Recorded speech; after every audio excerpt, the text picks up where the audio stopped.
Hello යාළුවනේ ඉතින් කොහොමද? සංසලාගේ මගේ පළවෙනි කතාවේ දෙවෙනි කතාවේ වෙච්ච සිද්ධිය ඔයගොල්ලන්ට මතක ඇතිනේ. මමයි සංසලයි හම්බෙලා ගෙදර ගියාට පස්සේ සංසලා මට දිග මෙසේජ් එකක් දාලා තිබ්බ කියලා මං කිව්වනේ. ඒ මෙසේජ් එකේ සංසලා මොනවද කියලා තිබ්බේ? එතනින් එහාට සංසලාගේ මගේ කතාව ගලාගෙන ගියේ කොහොමද කියලා අද කතාවෙන් අපි බලමු. කතාව පටන් ගන්න කලින් කියනවා channel එක subscribe කරලා තියාගන්න. මේ සිංහල වැල් කතා.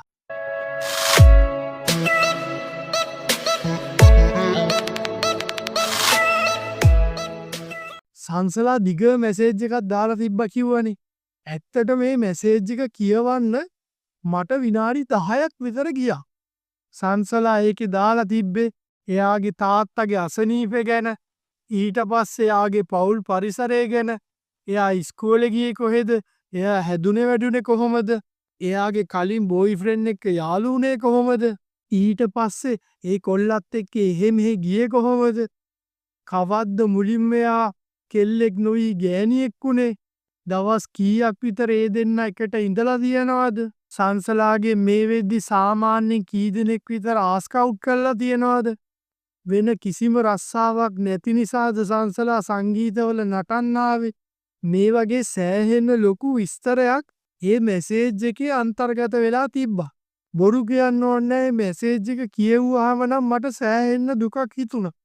මම මේ කරේ වැරදි දෙයක් කියලාත් හිතුණා. හැබැයි සංසලා කියලා තිබ්බ එක දෙයකට මට ගොඩාක් සතුටු හිතුණා. ඒ මොකද්ද දන්නවද? අවුරුදු ගාණක් ආදරය කළා, ආදරය කරපු කෙනාගෙන් නොලැබිච්ච ආදරයක්, රැකවරණයක් එක දවසක් දැකලා හිටපු ඔයාගෙන් මට දැනුණා. ඔයා මේක පිළිගනීද නැද්ද මම දන්නේ. හැබැයි මට මේක අමුතුම අත්දැකීමක්. ඒ මොහොතට මම හැමදාමත් ආදරේ වෙයි කියලා. හැබැයි සංසලා කියලා තිබ්බා මම එයාගේ ඇඟට අත තිබ්බ වෙලේ ඉඳන් මම හරි ආදරෙන් එයාව අත ගෑවේ.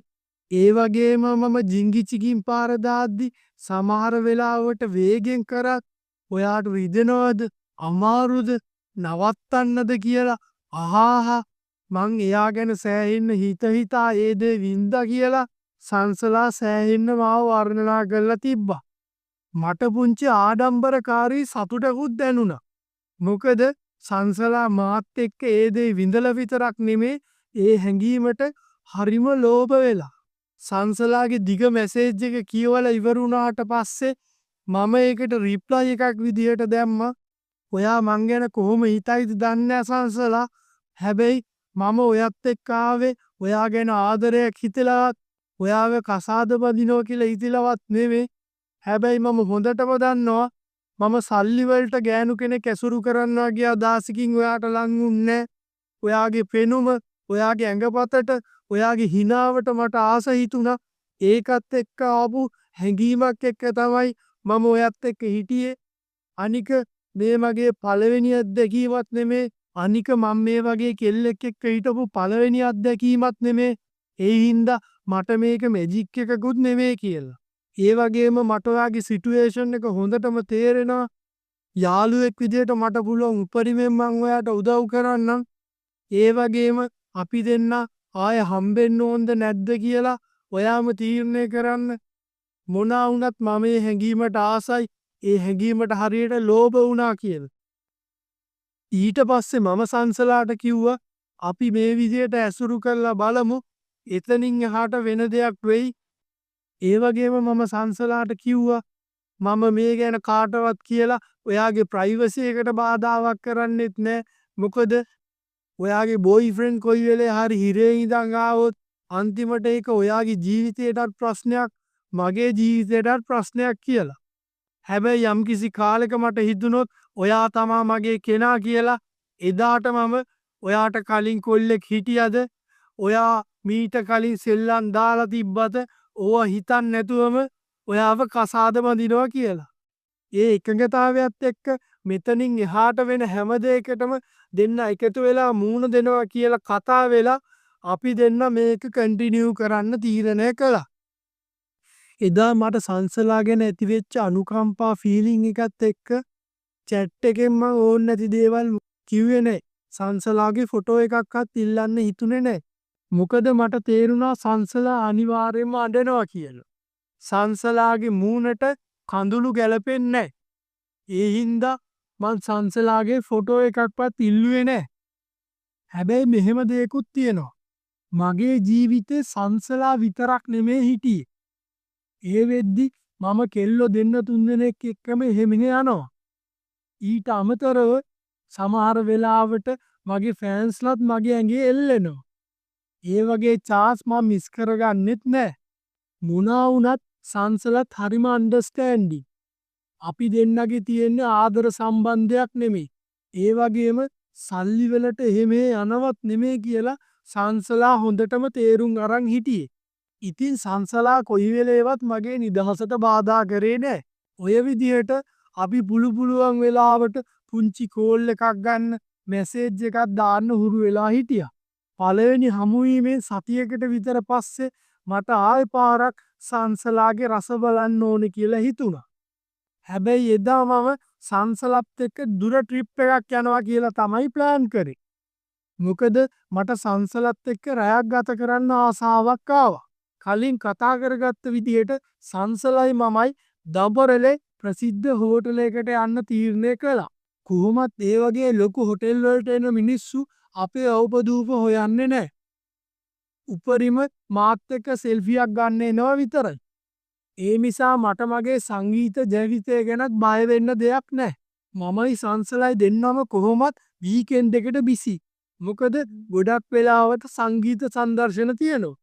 ඒ හින්දා මමයි සංසලයි මේ ට්‍රිප් එක යන්න යොදාගත්තේ අඟහරුවාදාවක් සහ බදාදාවක්. අඟහරුවාදා රෑ ඒ හොටෙල් එකේ ඉඳලා හොඳට කාලා බීලා හොඳට විනෝද වෙලා එන එක තමයි දෙන්නගේ ප්ලෑන් එක උනේ. අපි දෙන්න ගියපු හොටෙල් එක කැලයක් මැද්දේ වගේ තියෙන්නේ. හරිම නිස්කාංකයි. කිසිම සද්දයක් නැහැ. ප්‍රයිවට් රූම් විදියට කැලේ තැනින් තැන තමයි රුම් තියෙන්නේ. අපේ රුම් එකට මීටර් 200ක් විතර එහායින් තමයි ඊළඟ රුම් එක තියෙන්නේ. ඉතින් අපිට ඕන අඩරුවක් අල්ලන්න නිදහස තියෙනවා. ඒ රූම් එකේ බාත් ටබ් එකකුත් තිබ්බා. ඒ වෙද්දි මම කෙල්ලෙක් එක්ක බාත් ටබ් එකක දේරි චිකින් පාරක් දාලා තිබ්බේ නැහැ.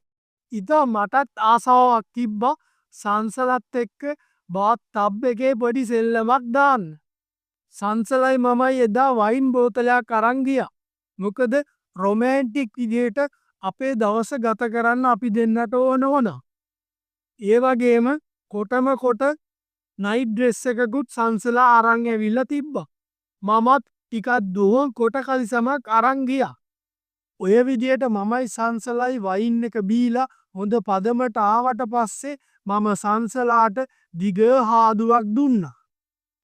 සංසලාගේ පහළ හොඳ වැයින් තෙමෙන්නම මගේ හාදුව ප්‍රමාණවත් කියලා මම දන්නවා. ඊට පස්සේ මම සංසලාගේ නළලේ ඉඳන් යටිපතුල වෙනකම්ම ඇති වෙනකන් ඔයබා. ඒ වගේම මම එයාගේ ඇඟේ සමහර තැන් පොඩ්ඩක් හැපුවත් එක්ක සුදු ඇඟේ දත් පාරවලුත් පෙනෙද්දි අමුතුම ලස්සනක් පෙනුනේ. ඔය විදිහට අපි දෙන්න හොඳටම ඇවිස්සීලා දෙන්න වතුරට බැහැලා වැඩේ පටන් ගමු කියලා හිතාගෙන බාත් ටබ් එකට ගියා. සංසලාගේ උකුලට අරගෙන සංසලාව උපන් ඇඳුමට ගත්තා. මමත් උපන් ඇඳුමට ඇවිල්ලා ඔය විදිහට හොඳ සෙල්ලමක් දැම්මා. වතුරේ අපි දෙන්න දාපු සෙල්ලම නම් මගේ ජීවිතේට අමතක වෙන්නේ නැහැ. සංසලා මගේ ළඟ හරි ආදරෙන් දෙවි වෙලා නිදාගත්තා. බොරු කියන්නවන්නේ සංසලා ගැන මට එදා අමුතුම ආදරයක් ආවා. ඉතින් සංසලා නිදි වෙලාවේ මම එයාගේ නළලේ ඉඳලා අනිත් පැත්තෙන් නිදාගත්තා. ඔය විදිහට රෑ එළි වෙනකන් කීප වතාවක්ම අපි දෙන්න හොඳ සෙල්ලම් දැම්මා. දැමවට කොහොමත් සංසලාව විශ්වාසින්ද මම කිසිම ආරක්ෂිත හිස් වැසුමක් දාන්නේ නැහැ. ඒ වගේම සංසලත් හරි කැමති වුණා මගේ සාරය සංසලාගේ ඇතුළෙම යවන එකට. ඔයලට මගේ සංසලාගේ කතාව මාස 2ක් විතර හරි ආදරණීය විදියට ගලාගෙන ගියා. හැබැයි හදිසියන සංසලාගේ බෝල් ෆ්‍රෙන්ඩ්ට ඇප නැපන.